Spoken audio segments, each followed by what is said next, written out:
Vamos lá, meus caros, vamos fazer a última parte do governo de Hermes da Fonseca, de 1910 a 1914.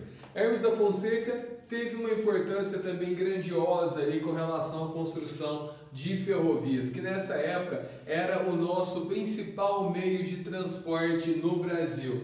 Então, nós vamos destacar a ferrovia Madeira-Mamoré, lá na região norte, que serviu ali com uma utilidade única para o escoamento de produtos entre a região ali da Bolívia até o Porto de Belém. Lembrando que a gente já tem ali a hidrovia Madeira-Mamoré, o escoamento através do rio. Então tudo isso gerava uma atividade econômica extremamente grande e muito importante. Para aqueles que acham que, por exemplo, era só a seringueira que era importante para o Brasil e a compra do Acre não teve uma efetiva importância, meu amigo, você está enganado.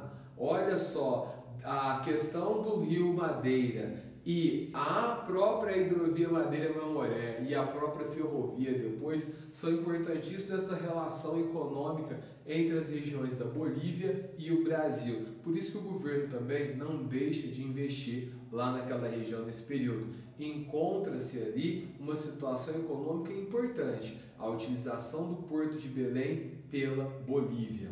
Outro ponto fundamental, a criação de escolas técnicas e da Universidade do Paraná, a famosa UFPR, aí a Universidade Federal do Paraná, é criada em 1912 por Hermes da Fonseca, sendo aí a nossa primeira universidade. Nós temos também a construção de vilas operárias no Rio de Janeiro. O movimento ali em pró-industrialização estava ocorrendo no Rio de Janeiro, ocorrendo também em cidades próximas a São Paulo e na própria capital São Paulo também. Nós temos um movimento voltado à indústria bem importante nesse momento, fruto do acúmulo dos capitais ali provenientes do café da região do Vale do Paraíba. Muitos ali passam a investir cada vez mais na atividade industrial, o que era muito importante nesse momento, porque nós estamos ali nos anos que antecede a Primeira Guerra Mundial. Havia um movimento dentro da Europa para investimentos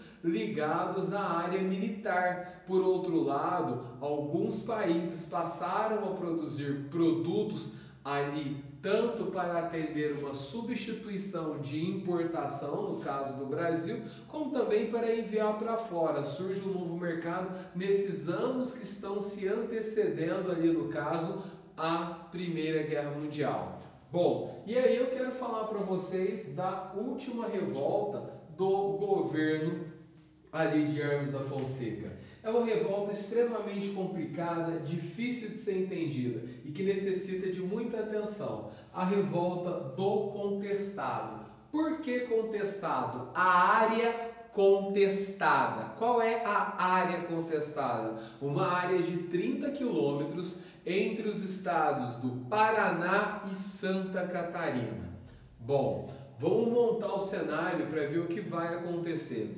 Desde muito tempo, o governo brasileiro tentava construir uma ferrovia que ligaria São Paulo até a região do Rio Grande do Sul, a famosa rodovia São Paulo-Rio Grande. Qual era o grande problema? Muito longa, muito dinheiro gasto e o negócio não saía. Até que resolve-se contratar uma empresa ali, que era um consórcio de empresas norte-americanas em parceria com um brasileiro, que era o proprietário e sócio dessas empresas, que no caso é o senhor Percival Farquhar, que é a Brazil Railway Company, e também ele tinha uma outra empresa que é a Southern Brazil Lumber and Colonization. Essas duas empresas, uma atuava para a construção de ferrovias, a outra no setor madeireiro. Guardem muito bem essa questão. Bom, o que acontece? Quando é chamado para construir, né, essa ferrovia, esse indivíduo, ele sai contratando ali, ele com apoio, sócios de empresas norte-americanas, com dinheiro no bolso, ele contrata gente do Brasil inteiro, de todas as áreas, gente pra caramba, e vamos construir a ferrovia. Em pouco tempo, a ferrovia está pronta. Era gente demais trabalhando. Só que tem um grande problema aqui, meus caros. Naquela época, não existiam leis trabalhistas. Nós vivíamos uma situação de crise econômica, uma oportunidade de emprego ali que é dada. O salário não é bom, mas as pessoas vão e aí acumula-se um monte de gente trabalhando com salário baixo, recebendo, mas estava ali ganhando. E aí você vai contar que essas pessoas vão guardar esse dinheiro para poder voltar ali ao local de origem, né? Ou ali ter um dinheiro para fazer um pé de meia. Não. Olha, o dinheiro é tão pouco, não dava para sobreviver. O que você tinha, você pegava e gastava, ficava por ali mesmo. E aí não tem como você voltar. A ferrovia ficou pronta com um monte de gente desvalida, desempregada, sem saber o que fazer e para onde ir. E aí esse povo ficou ali rodando entre as regiões do Paraná, Santa Catarina, e o que vai fazer? O que se faz? Bom, é aí que vem um outro ponto. Essa região entre Paraná e Santa Catarina, ela era um fluxo de um grande movimento messiânico. Região do interiorzão do Brasil, gente muito pobre, aonde eram terras ali que pertenciam ao Estado e um pessoal que era poceiro ali. Não era dono da terra, eles foram ocupando esta terra ali. E surgiu histórias ali de milagres naquela região, que foram ali promovidos por os famosos 3 monges, né? O primeiro, João Maria, no século XIX, que falava que era um curandeiro e tal, que tinha o poder de cura. Depois o outro João Maria que surge do local. E por último, José Maria. Esse então, ali ficou conhecido por fazer milagres, por fazer a ressurreição ali de uma mulher, ficou conhecido também por curar a esposa de um coronel. Esse coronel cede a ele um pedaço de terra para ele poder plantar as suas ervas. Ele era conhecido como monge das ervas, um curandeiro, fazia os trabalhos de graça. Esse coronel deu dinheiro, deu terras, ele não quis. Ele falou que queria um pedaço para poder plantar ali e atender o povo. Nossa, virou herói. Então, só que ali ninguém era dono de nada, era tudo terras devolutas.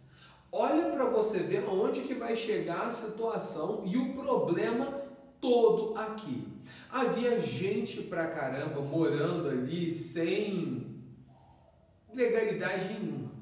Construção da ferrovia. Essa ferrovia ficou pronta e o povo vai aonde? Vai aonde que tinha mais pobre. E ali começaram a se juntar tudo ali naquela região e foi se juntando, foi se juntando e foi se juntando. Ficou gente demais. Porém, o que acontece? O governo federal organizou a sua forma de pagamento da seguinte situação. Ofereceu ali uma quantidade ali de terras e a administração dessa ferrovia a Brazil Railway. O que acontece? A Brazil Railway interessou, porque o governo pagaria uma parte e a outra parte, sabe lá por quanto tempo, ela iria administrar essa ferrovia para receber. Por outro lado, a Southern Brazil Lumber and Colonization, ela atuava no setor madeireiro. E os poceiros da região que o governo fornece ali para a empresa atuava no setor madeireiro. A grande questão é aí que está um problema sério. Porque ali o que acontece? O governo pega e fala, vou oferecer, vou te dar essas terras, mas essas terras tinham dono. Não é que elas tinham dono, tinham pessoas que ocuparam aquela terra, as terras pertenciam ao Estado.